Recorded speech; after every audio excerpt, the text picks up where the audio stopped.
Halo, selamat malam nih Mom and Dad. Apa kabar semuanya? Sebentar ya, di setting dulu dikit. Oke. Perkenalkan Mom and Dad, saya dengan Citra Ayu Mustika, biasa disapa Citra dari Instagram @olevlove, Instagram yang fokus membahas tentang sharing parenting, khususnya tentang tips menyusui dan juga tips pasutri. Senang banget pada malam hari ini aku dipercaya untuk menjadi moderator ya di live Instagram official.primaku membahas tentang, bacain gak nih, ada yang tahu ngebahas tentang apa ya? Ada yang tahu di kolom komen? Itu judulnya ada ya. Jangan percaya mitos, ketahui fakta vitamin D langsung dari ahlinya. Nah, jangan lupa nih para mom and dad untuk download aplikasi Primaku untuk monitor tumbuh kembang anak yang merupakan mitra resmi dari IDAI, Ikatan Dokter Anak Indonesia, dan Kemenkes RI. Wow, aplikasinya trusted banget nih guys ya, karena itu benar-benar mitra resmi dari IDAI dan Kemenkes RI. Jadi harus wajib download hukumnya ya. Dan sudah digunakan hampir 1 juta mom and dad. FYI, FYI. Aku juga pakai aplikasi yang lain kelihatannya. Aku juga pakai nih. Primaku wajib punya, apalagi kalau kita punya anak ya, supaya kita bisa memantau tumbuh kembang anak kita dengan optimal ya. Nah, jangan lupa para mom and dad yang nonton live Instagram pada malam hari ini untuk share Instagram live yang ditonton saat ini nih di Instagram story kalian dan tag akun @official.primaku, @olevlove, @prufamily, dan @amanpulungan. Wah, Prof. Aman juga nih, jangan lupa di-mention nih beliau nih, karena beliau akan menjadi narasumber pada malam hari ini. Nah, teman-teman semuanya, para mom and dad, ya, Primaku bisa dipakai sampai anak usia 18 tahun lagi, betul. Ada yang udah download Mom Dad aplikasi Primaku? Jangan lupa download ya, soalnya ini penting banget loh. Jangan nanti alasan, aku nggak tahu ya berat badan anak aku sekarang berapa, tinggi badan anak aku udah berapa ya, anak aku stunting enggak, aduh udahlah. Ayah bunda ya mom and dad, daripada keder, download aja aplikasi yang terpercaya ya, seperti Primaku yang sudah menjadi partner resmi dari IDAI dan Kemenkes RI. Jadi udah nggak usah banyak tang tingtung langsung download pada malam hari ini juga, oke? Nah, jadi pada malam hari ini kan kita akan ngebahas tentang vitamin D nih, Mom and Dad ya. Aku sendiri excited banget nih ngebahas tentang vitamin D nih ya, karena sebetulnya sayang banget ya, belum banyak yang aware kalau vitamin D itu sepenting itu ya dalam mengoptimalkan tumbuh kembang anak kita. Nah, pada malam hari ini kita akan share nih tentang pentingnya vitamin D langsung sama expertnya. Wah, salah satu tenaga kesehatan di Indonesia ya, ahli di Indonesia yang udah banyak melakukan penelitian tentang vitamin D. Siapa lagi kalau bukan Profesor Dokter Aman B. Pulungan, SPAK, FAAP, FRCPI, Hans. Semoga nggak salah baca gelarnya ya, Masya Allah, luar biasa nih. Aman Pulungan is a professor of pediatrics, executive director of International Pediatric Association, dan President of Asia Pacific Pediatric Association. Wow. Beliau praktek di RSCM, di klinik APNAP Kuningan, dan juga di RSPI. Nah, tidak berlama-lama lagi, akan langsung kita undang beliau untuk bergabung bersama kita pada malam hari ini sebagai narasumber. Sambil menunggu Prof. Aman join, aku akan bacain komen sedikit-sedikit nih ya. Primaku banyakin IG live bermanfaat kayak gini dong. Wah, siap. Selamat malam, Prof. Aman. Assalamualaikum. Waalaikumsalam warahmatullahi wabarakatuh. Masya Allah, bisa cerah gitu ya. Cerah merona gitu, rahasianya apa ya, Prof? Bingung saya nih, Prof. Karena semua mantul jadinya. Iya. Berenergi, energi yang sangat positif, ya, ilmunya mudah diserap. Masya Allah, Prof. Aman, senang banget pada malam hari ini Prof. Aman bisa bergabung bersama kita pada malam hari ini. Silakan Prof, sapa-sapa dulu dong para mom ended yang udah join live pada malam hari ini. Assalamualaikum warahmatullahi wabarakatuh. Selamat malam ya. Pertama yang saya sapa Citra dulu dong ya kan. Nah setelah itu semua mom and dad dan semua pendengar pada malam ini. Tadi saya sempat mendengar tuh katanya anaknya Citra juga pakai Primaku. Kalau saya nggak punya anak lagi yang harus pakai Primaku. Jadi cucu saya tiga-tiga pakai Primaku. Ya, Iya dok. jadi kalau cucu saya, ya, saya profesor nih, dan saya eksekutif direktur International Pediatric Association. Saya ini membawahi lebih 1 juta dokter anak di dunia. Tetapi untuk cucu saya kasih pakai Primaku. Jadi berarti kan saya nggak mau pakai aplikasi yang dari Amerika. Kenapa? Nggak mau saya. Ya kan? Jadi, ada alasannya, Prof? Kenapa? Karena memang ada alasannya. Lengkap. Memang lengkap dan imunisasinya juga. Dan saya bahkan beberapa pasien saya yang tinggal di Australia atau dia ada lagi sekolah tinggal di UK, saya bilang, kalau kalian masih orang Indonesia, kalian pakai tetap Primaku. Karena kan jadwal imunisasinya beda. Satu. Ya, saya pernah ada cucu lah salah satu menteri juga. Dia tinggal di salah satu negara di Eropa. Dia pas mau kemari saya tanya, daftar imunisasinya kan beda-beda tuh. Kalau memang mau lengkap ya pakai Primaku dong jadinya. Primaku dong, Lagian mau edet ya, nggak usah pusing ya Prof ya. Udah jadi partner resmi IDAI dan juga Kemenkes RI. Betul ya Prof ya? Iya. Kalau saya bilang sih, kalau partner itu gampang deh. Semua bisa jadi partner pakai label. Tapi kan, ya, saya ini udah lama praktek dokter anak. Oke?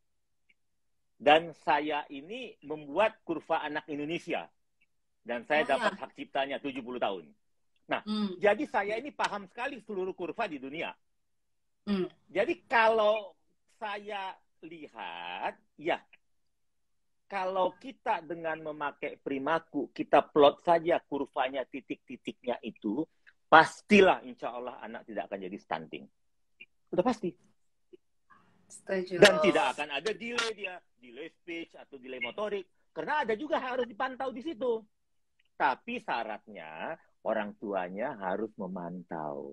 Jadi basicnya itu dia sebagai orang tua itu, basicnya dia paham nggak Primaku itu. Jadi kalau ada testing menjadi orang tua, itu kalau saya uji dia paham dulu nggak Primaku. Setelah itu tahap berikutnya tuh lembaran di dalam baru kita bicara malam ini vitamin D. Ya jangan cuma download aja tapi nggak dimonitor ya Prof ya. Nggak dimonitor, jadi nggak ada gunanya. Iya, jadi cobalah kalau orang tua dia nanti kerjanya apa di keuangan. Dia tahu tuh paham grafik kurva semua perusahaan dan lain-lain. Kurva anaknya sendiri dia nggak tahu. Prof, aduh, tiba-tiba tertohok nih Prof. Ya, apa kata dunia kan? Setuju. Padahal itu PR terbesar orang tua ya, memahami kurva pertumbuhan anaknya. Itu adalah rapot. Dan yang paling penting satu lagi ada KPSP namanya. KPSP itu kebisaannya.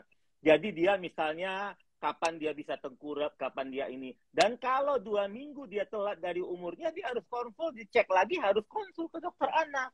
Dan kalau perlu nanti ke dokter saraf anak. Jadi betul-betul dipantau. Jadi buku KIA ini semuanya itu sudah lengkap di situ. Ya. Nah, KIA tentu tidak ya, karena ada ibu ya. Kita tidak memuat ibu, tapi bagian anaknya ya. Setuju Prof. Aduh, udah pokoknya dengerin kata-kata Prof deh. Udah berpengalaman 70 tahun di dunia pediatrik, gak usah dilawan. Oh, bukan 70 tahun. Maksudnya kurva. Kalau itu umur saya kan belum sampai 70. Maksudnya kurva pertumbuhan yang saya buat itu saya dapat haknya dari pemerintah itu 70 tahun.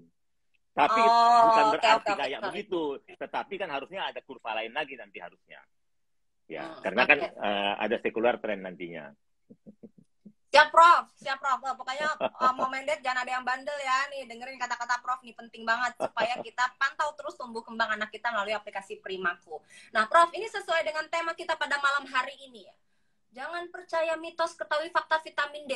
vitamin D tuh orang tahu ya, orang awam vitamin D duit. Aduh, tapi ini kita lagi bukan ngomongin duit ya, Prof ya.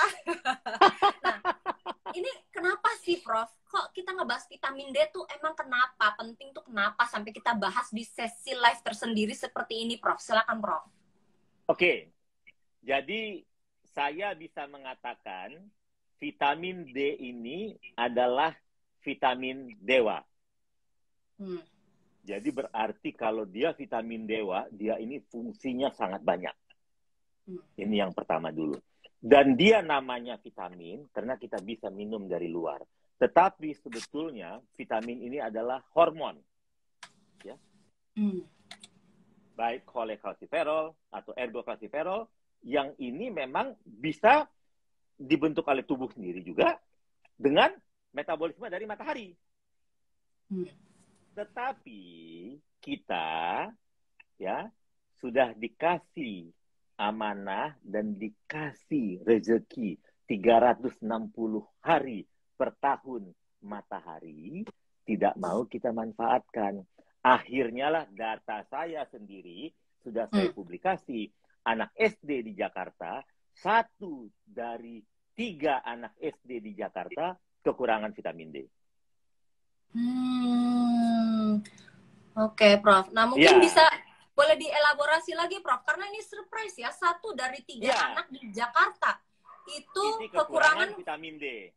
Ya, jadi sebetulnya ini tidak mengagetkan kita karena banyak lagi data-data yang lain. Dan saya baru lagi meng-quote, ini baru terbit di grupnya British Medical Journal. Ini papernya Prof. Madarina dan kawan-kawan. Kalau ini kebetulan kan memang banyak berhubungan sama bayi ini ya, Citra ini ya. Kalau saya lihat di sini, ini saya ini saya baru dapat hari ini. Dan saya lihat di sini, ini menyedihkan kalau saya lihat. Angka defisiensi vitamin D ya di Asia Tenggara ini, di Asia Tenggara, kita masuk Asia Tenggara kan, kita kan tidak masuk Timur Tengah kan, masih Asia Tenggara kita, ya kan? Nah, jadi negara 62 inilah istilahnya kan. Jadi 62, negara kita juga termasuk itu Asia Tenggara, terutama neonatus diperkirakan 1 dari 2 bayi lahir dengan defisiensi vitamin D. Tuh, jadi mak-maknya ini urusan Mbak Citra juga nih nanti. Tapi kita nggak bahas mak-mak di sini. Tapi nanti saya bisa kasih tahu bayinya dari mak-mak yang dapat vitamin D kapan waktunya ya.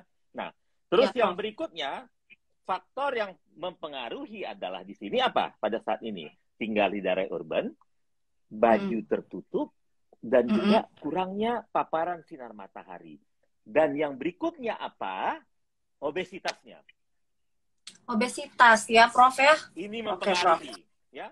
Nah, khusus untuk Indonesia dan Thailand, 62 dan Thailand, saya nggak tahu tuh Thailand nomor berapa. Kita 62. 66. Oke, hafal nih baru dari Thailand. Baru pulang dari Thailand, Prof. Hafal jadi 66 ya. Jadi di negara 62 dan 66 itu ini lebih sedih lagi kita. 9 dari 10 bayi lahir mengalami defisiensi vitamin D, Citra. Jadi Citra ini kalau perlu tiap hari nih kemana-mana mesti ngomong nih dengan ibu-ibu hamil. Ini amanah dan kita, waduh, kapan selesainya kita ini coba. Bayi kita lahir itu hampir 4,8 juta per tahun. Dan ini meta-analisis terbitnya di jurnal grupnya itu BMJ. Jadi jurnal yang Q1 yang paling tinggi ininya. Jadi bukan jurnal kaleng-kaleng atau abal-abal ini. Nah, jadi kalau saya katakan vitamin D ini kenapa vitamin dewa, dia bukan untuk tulang saja. Untuk imunitas, untuk autoimun. Banyak sekali. Untuk diabetes. Ya.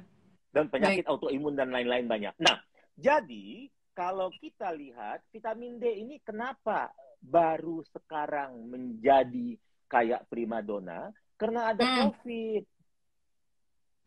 Karena ada COVID. Tapi sebetulnya sebelum ini juga kita banyak sekali yang kita tidak tahu. Finlandia, negara yang paling banyak diabetes. Dengan disuplementasi vitamin D ini, ternyata itu angka diabetes mereka bisa menurun. Nah, kita lihat ternyata pada saat COVID ini datanya ada. Orang yang kekurangan vitamin D, dia lebih parah dan lebih gampang terkena COVID. Jadi makanya dia menjadi primadona, orang beramai-ramai memberikan vitamin D. Tanpa tahu caranya, tanpa tahu dosisnya, hantam kromo aja. Dengar vitamin D, segala macam vitamin D diborong. Ya kan? Betul, betul, Prof. Idealnya kan kalau kita sehat, kita tidaklah semuanya segala macam kita berikan. Ya, bisa dari suplementasi makanan. Tetapi kita tetap harus merubah lifestyle kita. Kita tetap harus terpajang dengan sinar matahari. Maaf ya Citra, istri saya juga pakai hijab. Dia kalau saya udah olahraga di luar, dia ribet tuh karena takut matahari katanya kan. Tapi yang dengan hijab ini dosis vitamin D-nya harus lebih tinggi. Lebih tinggi. Jadi kalau toh mau disuplementasi, takut sekali Citra dengan sinar matahari, jadi harus kita suplementasi. Dan ini ada datanya, bayi-bayi yang lahir pada musim gugur, autumn dan winter, itu kadar vitamin D-nya lebih tinggi daripada bayi-bayi yang lahir pada musim semi. Kenapa? Karena rata-rata ibunya pada saat hamil, dia musim dingin yang musim semi lahir kan. Dia tidak kena matahari. Jadi walaupun disuplementasi dengan yang sama, ternyata suplementasi plus sinar matahari tetap lebih baik ketimbang suplementasi saja. Tetap harus kena matahari ya, Prof ya? Iya. Kalau saya nggak mau, saya kalau nyuruh istri saya juga takut saya suruh jemur, nanti dia marah sama saya. Citra juga saya takut. Tapi kalau anak-anak biar aja bau matahari. Anak-anak biar aja bau matahari. Ya. Nah, data saya. Ini menarik ya, Prof. Ini saya sampai bingung ini asal mulanya dari mana ya? Karena kalau sekilas mendengar penjelasan Prof tuh tadi udah detail banget. Cuma saya jadi merhatiin ini tuh sebenarnya lingkaran setan apa gimana ya? Soalnya gini, tadi aja penelitiannya 9 dari 10 bayi ya, Prof ya. Itu di Indonesia dan Thailand. Di Indonesia dan Thailand ya, 62 dan 66. Itu mengalami yang namanya defisiensi vitamin D. Nah, artinya berarti kan dari ibunya ya, Prof. Nah, jadi kalau udah dari ibunya udah kekurangan, berarti dari masa remaja ibunya udah kekurangan, ibunya dari bayi udah kekurangan, jadi cut off-nya tuh di mana nih harus kita mulai putus gitu loh, Prof. Persis, inilah jadi kayak lingkaran setannya. Jadi, kalau saya mengatakan ya bahwa investasi kalau memutus lingkaran ini paling cepat adalah pada remaja putri. Oh, catat remaja putri, catat soalnya putri saya jadi juga, Prof. Dari saat remaja putri lah investasinya itu. Jadi ada kita edukasi dia juga supaya paham, jangan kita jemur-jemur aja dia. Dia paham. Ya, kalau jemur-jemur aja dia nggak tahu kan, dia nggak tahu bahwa ini investasi masa depan supaya anaknya juga nanti lebih bagus. Dan dia tulangnya lebih kuat. Jadi sampai menopause dia juga kuat. Jadi ada pepatah Afrikanya, begini katanya, ya. Ini bahasa Tasik ini. Jadi if you educate one man, you only educate one person. If you educate one woman, you will educate the whole nation. Setuju banget, Prof. Ini bahasa Tasik ini. Yang artinya kalau kita mengedukasi satu pria hanya akan yang teredukasi cuma satu orang. Tapi kalau kita mengedukasi satu wanita, yang teredukasi adalah seluruh bangsa. Kira-kira gitu ya, Prof ya? Iya, jadi remaja, putri dan anak perempuan harus pintar-pintar. Oke. Baik, Prof. Ini menarik ya. Citra sendiri ini boleh sharing sedikit gak, Prof? Boleh sharing sedikit gak nih, Prof? Oh, boleh dong. Soal vitamin D. Jadi, Citra sendiri mengalami ya, Prof. Citra kan pernah jadi remaja nih. Pernah jadi remaja putri. Tapi saat Citra remaja nih, gak ada yang mengedukasi pentingnya vitamin D, Prof. Terus, seiring waktu, Citra hamil ya. Pas hamil, bertemu dengan provider kesehatan yang beragam informasinya, kira-kira gitu ya, Prof. di dokter yang menangani Citra saat hamil, itu anak pertama nggak ada suplementasi vitamin D, Prof. Terus anak Citra yang pertama lahir kondisinya alergi. Terus Citra kebobolan, Prof. Kebobolan nih. Pas kebobolan hamil, Citra hampir keguguran, Prof. Begitu dicek kadar vitamin D Citra cuma 13, Prof. Akhirnya di suplementasi vitamin D itu tinggi banget sampai sekian ribu IU ya, nggak bisa Citra sebutin di sini takutnya pada ikut-ikutan, Prof. Sampai sekian ribu IU. Anak Citra yang kedua itu kehamilan Citra terselamatkan, kegugurannya itu terselamatkan. Anak kedua lahir dengan kadar vitamin D yang cukup. Mulai dari situ Citra juga concern sama vitamin D, Prof. Jadi Citra senang banget pas baca tulisannya Prof tulisan tahun 2016 di web IDAI. Alhamdulillah ternyata Prof aman juga. Mau saya kasih gitu, tahu nggak berapa lama Citra harus minum obat vitamin D ini? Waduh, sampai kapan, Prof? Ini Citra udah bolong-bolong nih, Prof. Seumur hidup. Ibu saya, mama saya tinggal di Medan, umur 93 tahun. Masih saya kasih vitamin D. Masya Allah. Seumur Ada hidup ya. yang sekarang dengar pada saat ini umurnya 93? Pendengar pada malam ini? Ada? Kayaknya nggak ada yang umur 93. Nah, jadi kalau saya aja, cucu saya kasih vitamin D, ibu saya 93 tahun saya kasih vitamin D, jadi kurang penting bagaimana lagi nih? Penelitian saya juga vitamin D. Siapa lagi yang mau didengar coba? Cari yang 62, dia 62 sudah didengarin. Nggak percaya, cari lagi di negara 66, cari lagi di negara lain. Kalau nggak percaya coba kan? Ya, setuju, Prof. Gitu, kan? Ya. Waduh, jadi, ya Prof, terserah lah kalau mau testimonial atau enggak. Tapi Citra udah ngomong tadi, Citra sudah dari remaja putri tidak diberikan, terus pengalamannya pada saat ini. Dan ibu saya sangat sehat tulangnya dan lain-lain, dia pernah jatuh mungkin pada saat dulu dia di luar kan, naik sepeda dan lain-lain, apa dia guru apa memang di luar ya. Jadi memang investasi tulang zaman dulu tuh beda dengan investasi tulang sekarang kan.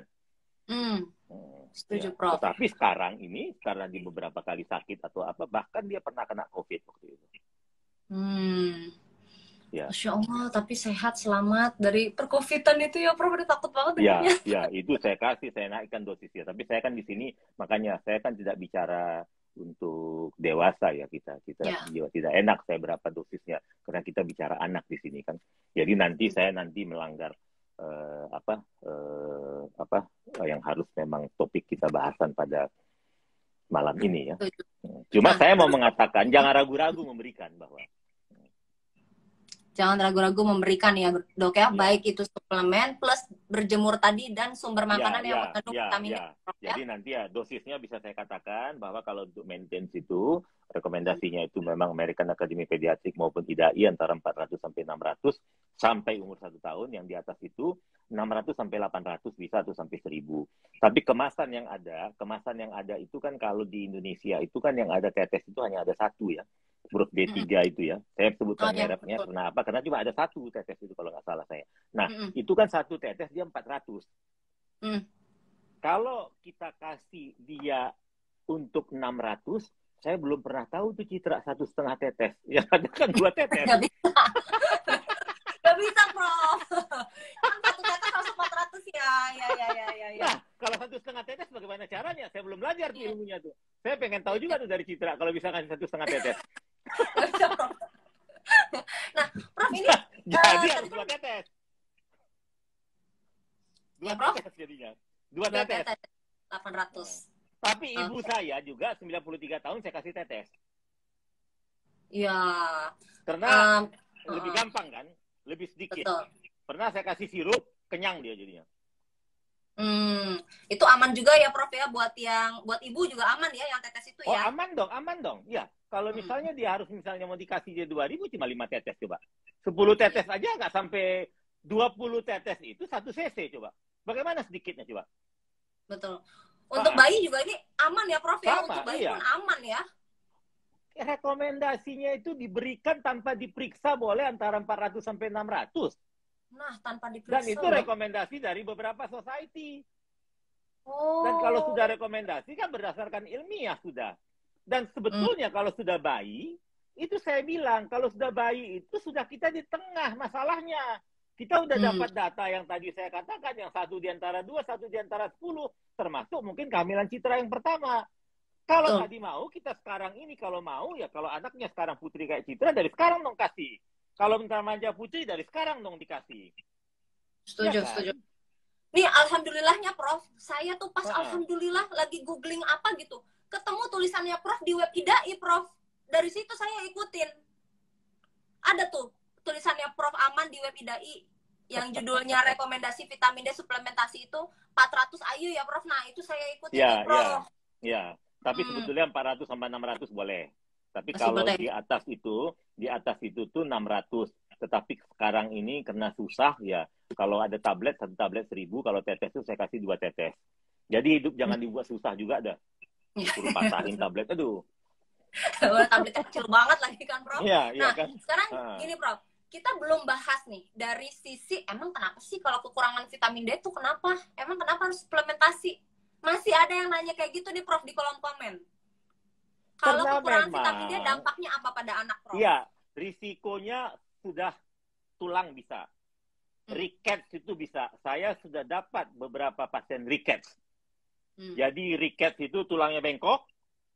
Ya. Kalau tidak telat kita obatin, bowingnya itu belum kuat, dia bisa. Tapi saya dapat pernah anak dokter itu bowingnya bengkok begini, sudah tidak bisa kita ini lagi. Nih, kayak tulang. gini ya. Mom dad kayak oh, gini. iya, betul. Nah, itu rickets. Nih, kelihatan ya.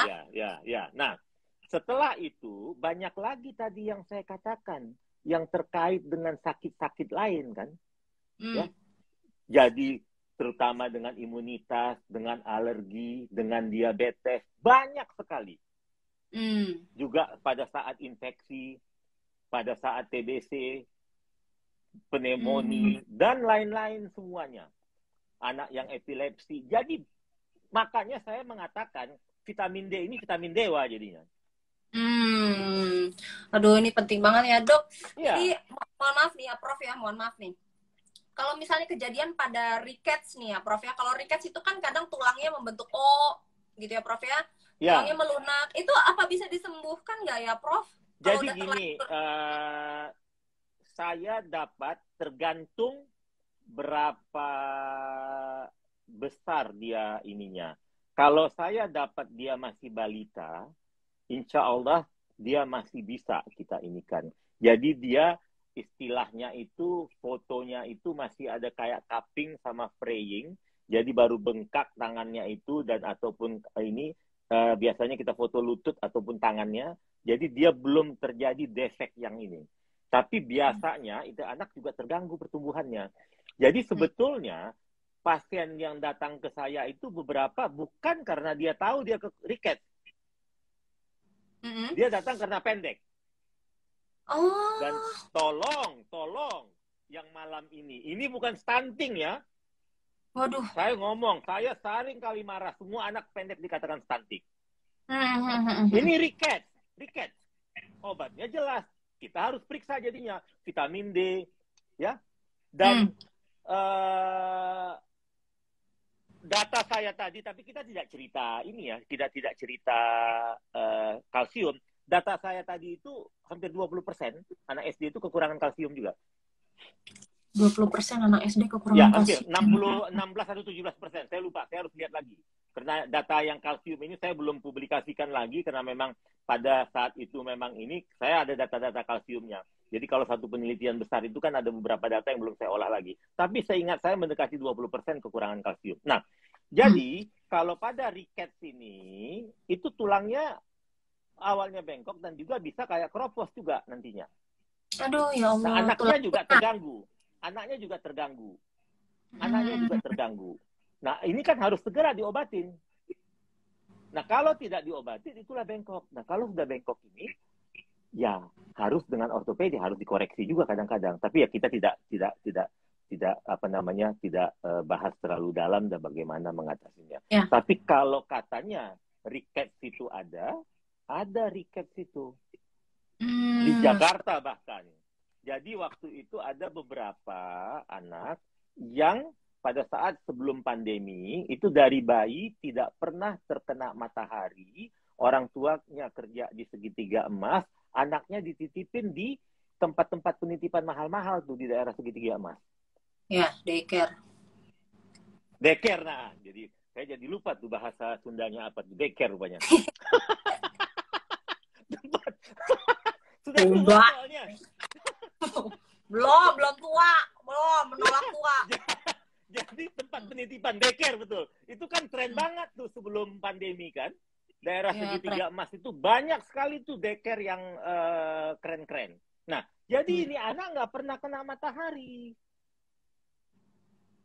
Itu. Nah, inilah jadi yang kena ini apa namanya? Yang kena ini akhirnya terkena riket jadinya. Kasihan, tapi rata-rata insya Allah bisa. Hanya satu tuh saya dapat, ada memang dapatnya itu di atas 6-7 tahun atau 7-8 tahun, saya lupa. Dan itu memang tidak bisa memang kita ini kan. Dan ini tidak bisa juga dengan growth hormone. Tidak, tulangnya harus diberesin. Dan itu tidak gampang. Maksudnya cukup lama kita harus ini mengobatinya itu. Ya. Baik, Prof. Aduh, vital banget ya. Vital banget. Vital banget. Tapi vital kalau banget. saya bilang, yang untuk tulang ini kelihatan. Tapi kalau untuk yang lain-lain tadi, ya itu kan banyak sekali yang lain. Termasuk diabetes. Ya. Dan itu datanya ini.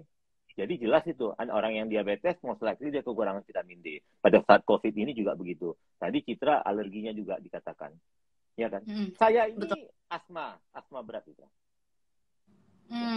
Jadi dulu itu sesak melulu atau apa. Tapi saya memang olahraga berat juga. Ya. Waktu sekolah juga saya atlet. Bahkan atlet elit sekolah ya. Sampai memang kuliah saya masih atlet. Tetapi saya itu dari dulu juga minum vitamin D dan kena matahari. Dan alhamdulillah hampir tidak pernah kambuh tuh memang asma saya. Tapi saya sendiri tahu ya kalau saya udah mulai pilek atau apa, saya cuci hidung dan lain-lain, minum obat alergi. Tetapi karena saya tahu memang vitamin D ini terkait dengan alergi, itu saya sangat concern dengan vitamin D saya. Dan saya paling tidak 6 bulan sekali saya akan cek kadar vitamin D saya. Tapi saya tidak menganjurkan semua orang harus cek. Asal dia tetap kena matahari, dan juga dia minum vitamin D. Nah, kena mataharinya itu 30 menit minimal.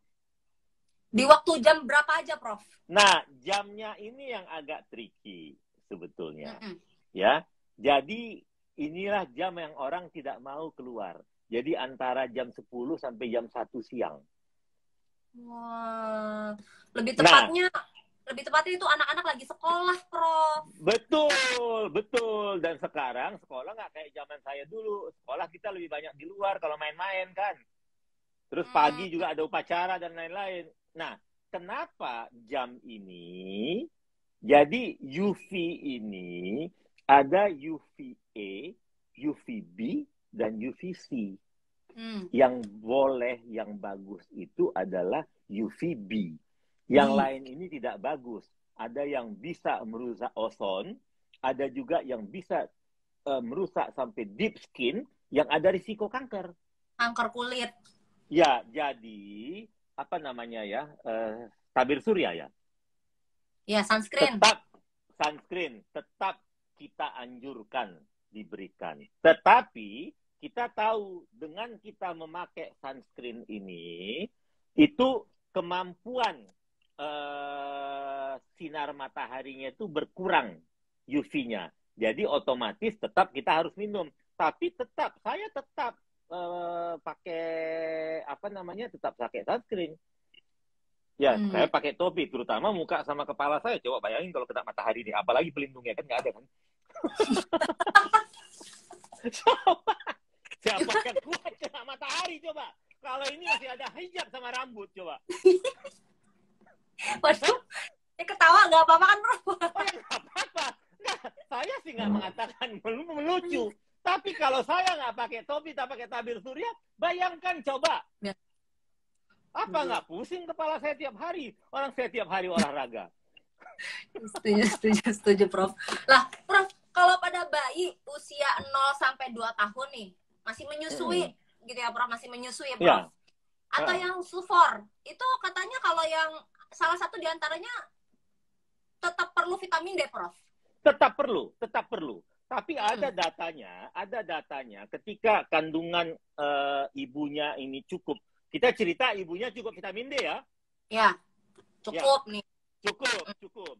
Jadi ketika ibunya cukup vitamin D, ya, itu kadar bayi yang ibunya cukup vitamin D dengan bayi yang disuplementasi awal-awal itu lebih tinggi kadar bayi yang ibunya disuplementasi vitamin D, ibu-ibu.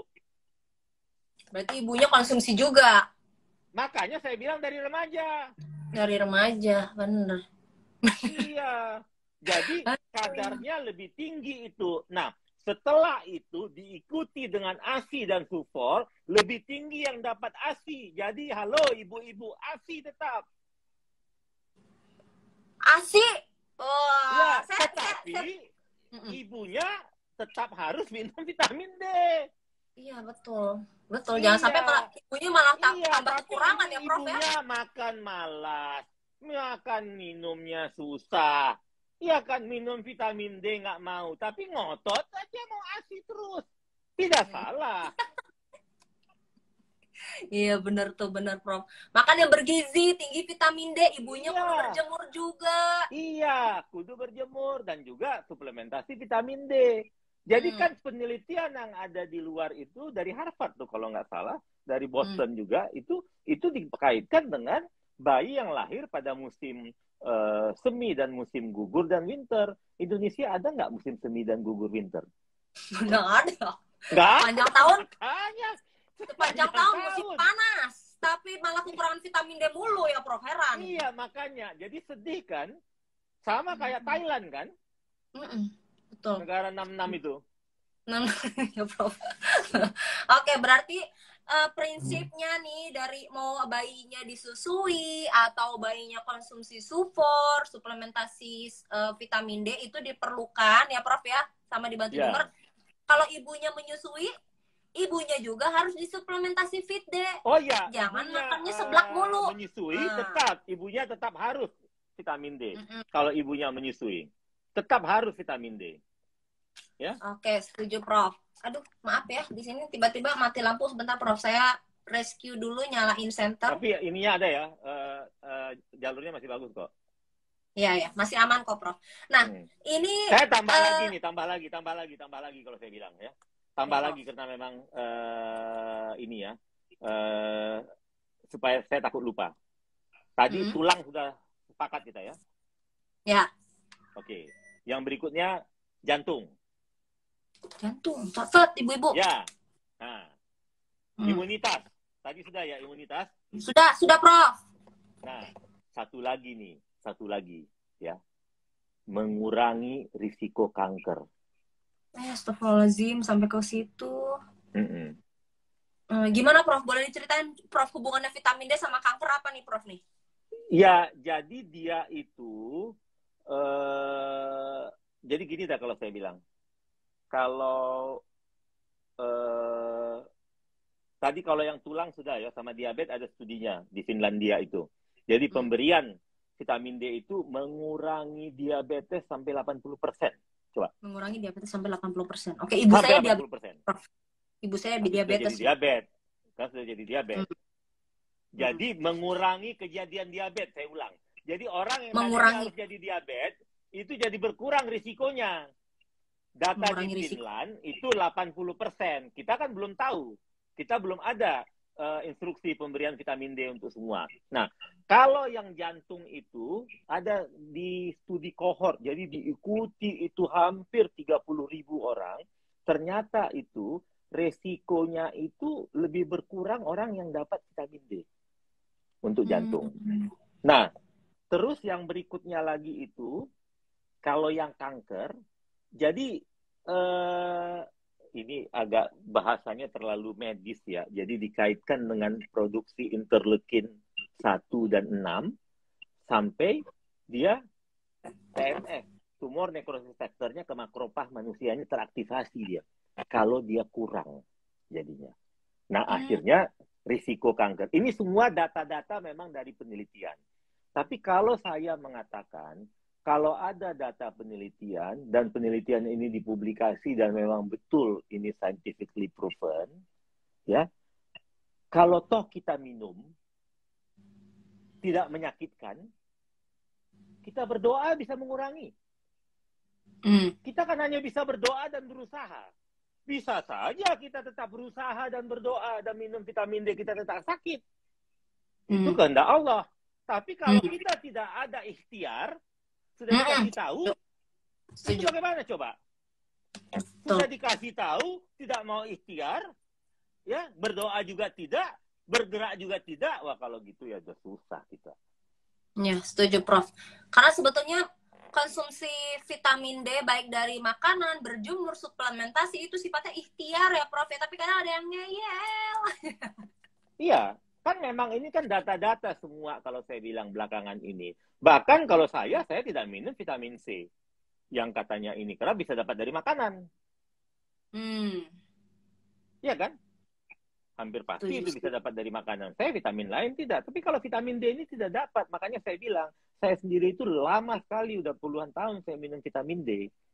Ya, dan alhamdulillah vitamin D saya sehat, saya vitamin D saya cukup, ya dan saya juga saya anggap ya saya juga nggak mau ini ya, karena masalahnya begini, Citra, kalau kayak seperti kita yang aktif dan kita banyak punya komitmen, kalau kita sakit, kalau kita loyo, itu kita sedih kan? Ya. Betul kan? Setuju, Prof. Ya. Setuju, Prof. Jadi kita kan nggak boleh sakit dan loyo kan? Setuju, Prof. Ya. Nah, jadi semua upaya yang halal dan scientifically proven, jangan ilmu sesat. Kalau usaha ilmu sesat nanti wah susah. Ini malam Jumat dia ini ya, itu susah kan? Minum segala macam, itu nggak ada scientifically-nya. Tapi kalau ini malam Jumat, dapat ilmu vitamin D, wah berkah lah hari Jumatnya. Bahasa Jumanya juga surat Al-Kahfi. Ya kan, berkah. Tiap hari konsumsi vitamin D plus banyak ibadah deh biar sehat ya Prof ya, sama olahraga. Nah, Prof ini tadi kan Prof beberapa kali sebut vitamin D cukup. Vitamin D cukup dan cukup gitu ya Prof ya. Kriterianya nih Prof. Kriterianya itu ada. Jadi kalau misalnya kita periksa di lab itu kadarnya harus 30. Kadarnya minimal 30 baru dikatakan cukup 30, ya Prof ya. Ya, tapi itu range-nya masih bisa sampai ini. Saya pikir saya nggak mesti, jadi ada pasien pernah datang nanya sama saya. Katanya harus 70, 80, walaupun sampai 100. Saya tidak. Saya menganggap cukup kalau misalnya ini saya 37 atau apa cukup kalau saya bilang. Nah, setelah itu ada kriteria, memang beberapa kriteria yang insufisiensi. Katanya dianggap kalau di bawah 20 itu dia defisiensi, kalau antara 20 sampai 30 dia insufisiensi. Tetapi memang kalau defisiensi ini, itu pemberiannya itu berbeda terapinya. Jadi kalau kayak saya yakin, ya nggak usah kita bahas dosisnya, tapi kalau dulu memang Citra itu baik sama dengan anak, itu kalau dia defisiensi ini kurang, itu dia kita obatin 3 bulan. Dengan dosis yang dari dokter. Dosis yang dari dokter. Ada rekomendasi IDAI. Tinggal di-search saja. Nah, setelah 3 bulan itulah baru kalau kita mau cek lagi kadar darahnya. Tetapi saya melihat juga kalau misalnya ya anaknya susah diambil darah, jadi bulan keempat saya turunkan dosisnya. Dan tidak ada lagi lain-lain misalnya klinisnya yang mendukung. Tetapi kalau pasien saya yang recap tadi, itu setelah 3 bulan, itu harus saya periksa labnya.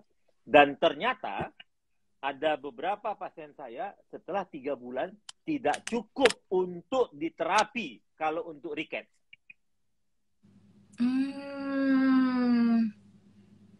Ya, paling nggak 6 bulan ada waktu itu. 6 bulan. Jadi tidak gampang kalau dia sudah kekurangan dan ada defek ke tulang untuk menterapinya. Jadi lakukanlah itu semuanya sebelum ada diagnosis apa-apa yang terkait vitamin D. Setuju Prof. Ya. Nah, ini anak Citra juga kan tadi sempat cerita ya Prof ya, kalau ada alergi. Itu juga persis kayak yang Prof sampaikan. Jadi pada saat itu terpaksa di awal harus cek lab ya Prof, karena emang gejala klinisnya muncul. Ya. Atopik yang di kulitnya dan itu perih sekali. Terus akhirnya cek lab, ketahuan skor anak saya pada saat itu 21 Prof. Nah, Ya, ya. akhirnya disuplementasi dengan dosis tertentu selama 3 bulan. Persis setelah 3 bulan, alhamdulillah catch up. Dan sampai sekarang dosis maintenance tuh, Prof. Alhamdulillah kulitnya udah Ya bagus harus. semua, Jadi Prof. memang, oh bagus langsung ya. Wah, Iya, alhamdulillah tuh. cepet banget vitamin D Ya, itu. ya, ya. Iya, memang iya kalau saya bilang. Jadi memang apa namanya? Jadi tadi kan ditanyakan ya, IDAI juga merekomendasi kadar normalnya itu 30 sampai 100, saya lihat lagi itu. Ya. Jadi Nah, Prof. IDAI itu merekomendasi. Jadi tidak mesti dia di bawah 199, Citra. 32, 33 juga normal ya. Kalau ada Juga range normal. nilai normal itu. Jadi ada orang menganggap bahwa harus dia memang apa namanya? Harus dia ini tidak seperti itu. Nah, Ya. baik, Prof. Ini juga Citra mau tanya lagi nih, Prof, terkait konsumsi suplemen vitamin D. Citra pernah dengar ini, mohon dikoreksi ya, Prof ya. Katanya ada kaitannya korelasinya dengan vitamin K1, K2 dan juga lemak. Nah, itu bagaimana, Prof? Data ilmiahnya tidak begitu ya. Data ilmiahnya tidak begitu, dan dari scientifically rekomendasi, saya belum membaca kuat sekali vitamin D itu harus dengan vitamin K. Oh, Ya. baik, Dok. Baik, siap, Ya, Prof. jadi ya saya nggak tahu kalau ekstra itu jadi buat tambah mahal dia jadinya, dikasih topping-topping lain-lainnya. Setuju, Ya kan? Prof. Ya, tapi kalau vitamin D dengan kalsium itu dia kayak seperti ini ya, seperti kayak timbangan. Jadi dia enjot-enjotan. Sering sekali seperti itu. Jadi kalau dia kadar vitamin D-nya kurang, kayak sampel saya yang di ini, sering sekali kalsiumnya kurang. Jadi saya kalau memeriksakan pasien, kalau vitamin D diperiksa, itu saya periksa juga dengan kalsium. Tapi kalau itu untuk hanya misalnya beberapa gangguan pertumbuhan, kalau kayak screening saja. Tetapi kalau ada gangguan tulang, itu saya periksa sampai fosfat dan sampai magnesiumnya. Tetapi yang paling penting adalah ini adalah kalsium dengan vitamin D jadinya. Jadi bersamaan seperti itu, lebih enak kita disuplementasikan bersamaan juga dengan kalsium. Tapi ini tidak harus jadinya. Karena apa? Karena nanti ketika vitamin D-nya, karena metabolismenya itu bisa begitu. Ketika vitamin D-nya naik, kadar kalsiumnya bisa turun.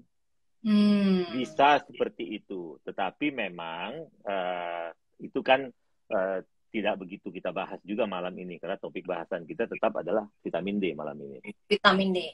Oke, siap, Prof. Nah, ini ada pertanyaan, Prof, dari Mom Dad. Izin saya bacakan ya, Prof ya. Ya. Dari Mom3_Yuli3. Ini kayaknya pertanyaan yang juga banyak ditanyakan sama Mom Dad lain. Izin, Prof, pernah adakah kejadian kelebihan vitamin D? Dan seperti apa efeknya, Prof? Nah, mohon dijelaskan, Prof.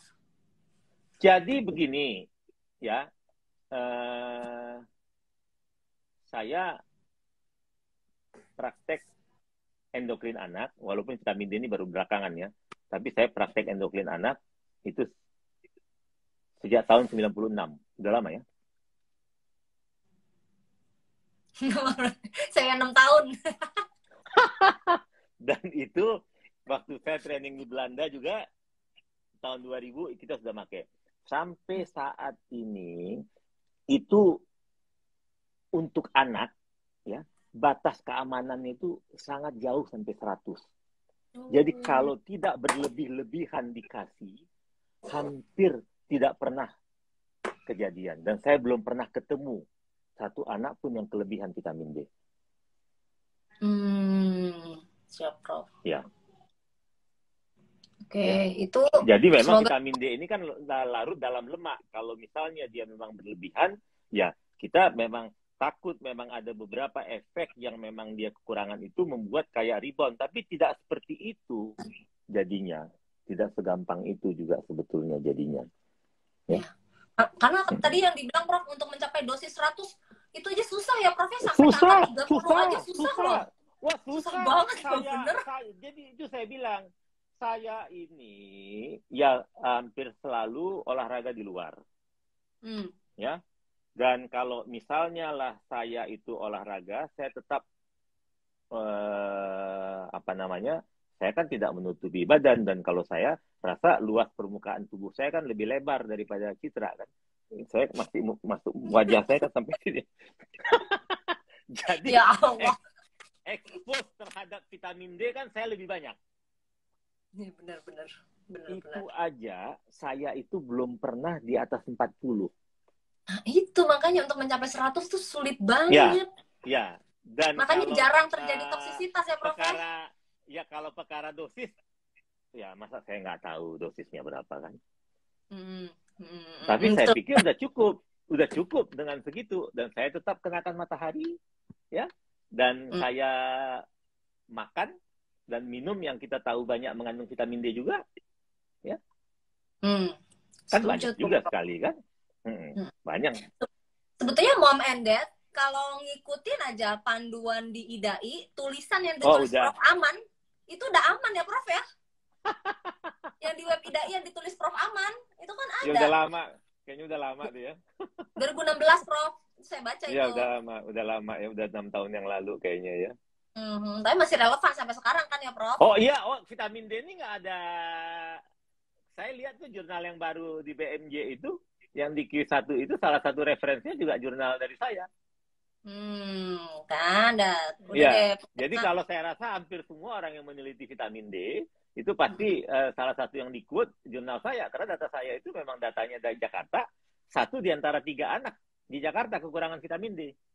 Dan itu di quote di mana-mana, maksudnya dijadikan referen, bukan di Indonesia saja, banyak penelitian memang mengambil data itu, ya kan? Jadi inilah data 62 kita, dan inilah data di ibu kota negara. Ya. Itu udah clear tuh. Saya punya penelitian. Jadi orang-orang yang pendek namanya pygmy di Flores. Satu kampung tuh pendek semua. Itu penyebabnya apa, Prof? Dia pygmy, jadi ada masalah memang gen dan lain-lain. Tetapi vitamin D-nya saya periksa juga dengan kalsiumnya. Anak-anak dan dewasa. Hasilnya? Dan mereka rumahnya, ya di rumah tuh hanya untuk tidur. Sisanya mereka di luar atau di hutan. Sisanya hampir tidak ada kekurangan vitamin D. Wow. Jadi dia makanannya nggak ada, bisa pakai online, klik-klik begini nyampe, nggak ada. Nyindir nih, Prof. Segala makanannya basic banget mereka, coba. Saya lihat. Waduh. Iya, bener juga sih. Jadi nggak ada dia mesti susu dan lain-lain apa segala. Anak-anaknya walaupun pendek, tidak kekurangan vitamin D. Karena full mataharinya ya, Prof. Hutan full semua. Mataharinya, dan dia bekerja semua, dan mereka memang makan ikan apa yang ada semua, ya mereka makan, dan mereka tahu makan bahwa harus makan ikan, dan tentu mereka makan daging segala macam, memang mereka makan sapi, memang apa segala macam, apa ayam mereka makan juga kan, semuanya mereka makan di situ. Tetapi yang penting kalau saya lihat filosofinya itu bahwa itu mereka itu lebih banyak menghabiskan hidupnya di luar. Nah, jadi ada istilahnya merubah genetik kita ini. Jadi nenek moyang kita siapa? Laut, bukan ya? Nah, jadi nenek moyang kita ini sudah terbiasa hidup di hutan dan pindah-pindah. Jadi untuk merubah polanya seperti ini, kulit kita yang sawo matang ini yang harusnya lebih banyak kena sinar matahari, sekarang kita tidak mau kena sinar matahari. Oke, tapi tidak juga di suplemen vitamin D. Nah, akhirnya memang berubah jadi semuanya. Iya, betul, Prof. Ya, jadi kita sadar. Saya sekarang tanya, penyakit yang paling sering apa sekarang anak-anak? Alergi kan? Iya, betul, alergi. Aduh, anak saya alergi tuh. Alergi batuk pilek, alergi batuk pilek. Iya, kalau dulu kan asma, memang jarang anak asma. Kalau saya memang asma ya bengean kalau kata orang. Nah, berarti Prof, ini kita orang tua, mom and dad harus sadar diri nih. Kalau lifestyle kita dari pagi sampai malam di dalam ruangan, di dalam Iya. rumah, di dalam gedung, anak-anak kita juga begitu. Terus dipertanyakan tuh, vitamin D Jadi kita kan cukup nggak ya? Gitu ya, Prof ya? jangan hidup yang mengatur kita. Mm-mm. Kita yang mengatur pola hidup kita dong. Setuju, Dan Prof. ini yang harus kita atur buat anak kita dari sekarang. Ya, Ya setuju, kan? Prof. Betul. Waduh, ini gawat ini. Berarti kalau kita kesehariannya di dalam rumah, di dalam gedung, udah sadar diri aja deh soal suplementasi vitamin D ya, Prof. Nah, sekarang pertanyaannya gini, Prof. Tadi ada pertanyaan juga nih dari Mom Anissa Rahmau. Ini juga pertanyaan yang tadi banyak ditanyakan oleh audiens yang ada di sini. Prof, saya mau mastiin dong, ini ngasih suplementasi vitamin D harus konsul gak nih sama dokter anak dulu untuk dosisnya, Prof, biar saya nggak salah. Nah, silakan, Tadi Prof. kan saya katakan, ini kan sudah rekomendasi. Ya. Kalau di bawah setahun, dikasihkan antara 400 sampai 800, itu insya Allah aman. Oke? Di atas tahun, itu antara 600 sampai 1000, saya pikir itu aman. Kenapa saya katakan begitu? Walaupun rekomendasinya itu 400 dan 600, tadi saya katakan kan repot jadinya. Kalau 600 kan nggak ada 1,5 tetes. Setuju, Prof. Iya, jadi tidak ada masalah itu kalau saya bilang diberikan. Dan kalau dia sudah bisa minum tablet, tidak masalah diberikan 1 tablet yang 1000. Tapi anak-anak ini kan kadang-kadang dia tidak mau minum tablet, dia mengunyah juga tidak mau. Paling gampang ya kasih aja 2 atau 3 tetes. Betul. Iya. Bisa ditetesin ke sendok, ke makanan Bisa. favoritnya 1 sendok. Boleh ya, Prof ya? Bisa. Oke, Prof. Iya. Prof, ini nggak terasa loh, kita udah mau 1 jam. Ini sebetulnya Citra belum puas nanyanya, jujur, Prof. Karena masih banyak banget yang mau ditanyain, dan pertanyaan yang masuk dari audiens kita, Mom and Dance juga, belum semuanya Citra baca ini, Prof. Nah, ini gini dah, boleh kalau deh, saya Prof. bilang. Iya, boleh saya sekali, bilang. Prof. Saya janji, insya Allah ya. Mm-hmm. Kirim semua pertanyaan itu, ya. Nanti insya Allah saya akan jawab semua. Siap. Berarti ya. buat para tapi Mom and Dance, tapi mengenai vitamin D ya yang malam ini ya, jangan tanya lain-lain ya. Iya, ini harus kita tekankan nih. Jadi para Mom and Dads ya, yang masih mau nanya PR saya yang malam ini vitamin D, yang terkait dengan vitamin D ya. Oke, saya akan jawab pasti. Kirimkan aja ke Primaku. Bisa ke aplikasi Primaku. Insya Allah saya jawab. Ya kan? Nih, saya ulang ya, Mom and Dads yang pertanyaannya pada malam hari ini belum terjawab dan masih bertanya-tanya nih. Ini gimana nih jawabannya nih, soalnya belum kebaca. Kirim pertanyaan Mom and Dads ke forum aplikasi Primaku. Jadi jangan lupa download ya, supaya kenapa pertanyaannya itu nanti insya Allah akan dijawab oleh Prof Aman ini, langsung. Ya, nggak ada hubungan. Malam Jumat nih kan saya ngomong kan. Tetap ya, miskisnya. Insya Allah nanti akan dijawab di aplikasi Primaku. Tapi sekali lagi, pertanyaannya harus yang seputar vitamin D. Jangan nanya yang enggak. Ya, jangan nanya di luar tema. Ya, Mom Dads ya. Kita sepakat ya, gitu ya, Prof ya. Oke, Prof. Ini kita udah mau ke akhir sesi nih, Prof. Ya, Citra minta Prof Aman kasih kita closing statement deh, yang merangkum dari bahasan kita pada malam hari ini. Silakan, Prof nih. Oke, ya. Yang pertama ya, kita perlu meningkatkan kesadaran semua kita. Kalau ada dokter di sini, tenaga kesehatan, siapa juga, ya, untuk ya mengenai bahwa vitamin D ini diperlukan. Dan vitamin D ini penting. Dan kalau perlu, kita mulai dari seluruh remaja kita berikan. Terutama, saya katakan, remaja putri tadi. Bukan berarti remaja putra dan anak laki-laki tidak perlu. Tetapi terutama, karena ini investasi bangsa. Kalau mau kita tahu emas dan lain-lain ini, anak yang lahir nantinya dari yang dengar ini, tidak ada lagi kekurangan vitamin D. Ya? Jadi rubah itu data satu di antara ini.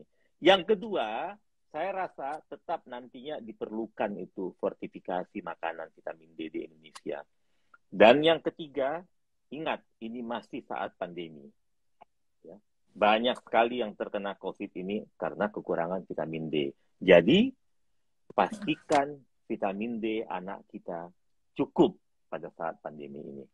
Ya. Dan sekarang ikuti rekomendasi IDAI, ada juga di Primaku di website IDAI, berikan vitamin D dengan dosis yang sudah dianjurkan. Saya rasa itu saja dah. Mudah-mudahan kita tetap sehat ya. Amin, Dan amin. insya Allah mudah-mudahan bermanfaat ya. Aduh, udah pasti bermanfaat Prof. Soalnya yang bisa ngomong vitamin D cuma Prof Aman. Enggak lah. Prof Aman, sehat-sehat ya Prof ya. Terima kasih Oh, banyak ya. Sama-sama. untuk live pada malam hari ini. Itu kan kita bilang kan, ya kan, kita saling mendoakan, ya kan. Betul. Walaupun ini tetap ikhtiar, tetap berdoa, ya kan. Betul, setuju. Nih para mom and dads, ilmu yang udah diterima pada malam hari ini, jangan lupa di-share di Instagram kalian masing-masing, share story. Betul. Semua orang harus tahu. Share. Iya. Jadi itu kalau saya bilang men-share ilmu itu ibadah juga. Pasti ada amalnya. Makanya ya, kan? ini MLM amal jariah, Prof. Setuju? MLM amal jariah. Baik Prof, terima kasih banyak ya untuk sharing pada malam hari ini, udah pasti akan bermanfaat banget. Kita tunggu live selanjutnya bersama Prof Aman ya. Makanya sehat-sehat ya Prof ya. Jangan lelah untuk menebar ilmu ya, kesehatan anak-anak bangsa nih Prof. Dipersilakan untuk Prof Aman kembali melanjutkan aktivitasnya. Oke. Makasih Citra ya, hatur nuhun. Sama-sama Prof. Selamat malam. Ya, assalamualaikum warahmatullahi wabarakatuh. Ya. Om Dad, jangan kemana-mana dulu. Nih, Citra akan rangkum sedikit nih. Tadi info dari Prof Aman. Tadi kan Prof Aman udah kasih closing statement ya. Pokoknya penting banget vitamin D. Nah, sekarang tadi banyak pertanyaan tuh. Vitamin D-nya pakai merek apa dong? Gitu kan ya. Jangan ragu para mom and dads. Lihat, ada merek apa nih? Ada pakai kaosnya. Merek Prof D3. Kalau buat anak-anak, ya, mom and dads, aku saran banget pakai Prof D3 yang drops. Tadi aja Prof Aman mention loh. Kalau Prof Aman itu ngasih ke ibunya itu merek Prof D3 dan ngasih ke cucunya itu Prof D3 loh, mom and dads ya. Soalnya kenapa? Satu-satunya di Indonesia nih vitamin D yang tetes ya. Jadi Prof D3 drops itu inovatif. Jadi solusi pemberian vitamin D yang mudah untuk anak-anak. Keunggulannya nih. Yang pertama, tetesnya konsentrat ya. Satu tetes itu 400 IU. Kalau misalnya perlu dosis besar, tinggal disesuaikan saja jumlah tetesannya ya. Lalu yang kedua, dosisnya mudah disesuaikan berdasarkan kebutuhan. Yang ketiga, nggak berasa, itu nggak ada rasanya ya. Nggak ada rasa pahit, asin, manis. Nggak ada rasanya, jadi kayak cuma netes-tes, udah tasteless aja gitu. Jadi anak-anak nggak akan nolak deh, anak-anak nggak akan risih. Kalau anak-anak nggak mau ditetes, bisa taruh ke sendok. Ya, ditetes ke sendok baru dikasih ke anak. Atau misalnya ini 1 sendok teh ya, dikasih es krim sedikit aja. Es krim misalnya ya, ini contoh aja, es krim sedikit, ditetes vitamin D-nya kasih ke anak. Nah, itu salah satu beberapa tips untuk ngasih vitamin D drops ke anak-anak ya, para mom and dads. Nah, lalu ekonomis juga nih. 1 botol itu kan 12,5 mili. Itu bisa 450 tetes ya. Artinya 1 tetes itu hanya sekitar kurang lebih Rp500. Jadi jangan dikira mahal ya. Soalnya ini tuh bisa dibilang investasi murah lah jatuhnya daripada tadi yang dibilang sama Prof Aman, anak kena jantung, maaf ya, anak kena jantung, ada resiko kanker, resiko diabetes, dan lain-lain, tuh banyak yang komen kan, anakku nggak nolak dikasih ini, satu-satunya tetesan yang dia suka. Wah, thank you untuk testimoninya nih ya Mom ya. Terus juga yang Prof D3 itu juga punya yang tablet ya, yang tablet. Jadi satu-satunya brand dengan sediaan lengkap untuk bayi, anak-anak dewasa hingga lansia, kualitas tidak diragukan, dan juga udah halal MUI. Dan jangan lupa ya, Prof D3 itu nggak cuma untuk anak-anak loh. Bisa semua kalangan. Bayi usia 0 bulan aja udah bisa, sampai yang udah lansia, ibu hamil, ibu menyusui, itu semuanya bisa konsumsi Prof D3. Jadi jangan ragu lagi ya, bunda-bunda semuanya. Nah, jangan lupa juga terakhir nih, download aplikasi Primaku nih, nggak boleh lupa. Karena kita harus memantau tumbuh kembang anak kita ya, lewat aplikasi Primaku aja. Pelopor aplikasi tumbuh kembang anak yang merupakan mitra resmi dari Ikatan Dokter Anak Indonesia yang memiliki banyak fitur seperti konsultasi dokter, fitur forum untuk interaksi dengan parents lainnya, fitur imunisasi, dan masih banyak lagi. Dan jangan lupa setelah malam hari ini, live-nya di-share ke story kalian ya, untuk supaya teman-teman yang lain, mom and dads yang lain, bisa kebagian ilmu pada malam hari ini. Dan jangan lupa di-mention nih, @official.primaku, @olevlove, @prooffamily, dan juga prof @amanpulungan. Oke? Sampai ketemu lagi di live selanjutnya. Thank you banget, semoga bermanfaat. Saya dengan Citra Ayu Mustika atau Citra pamit undur diri, dan sampai ketemu lagi di live official.primaku selanjutnya. Selamat malam. Assalamualaikum warahmatullahi wabarakatuh.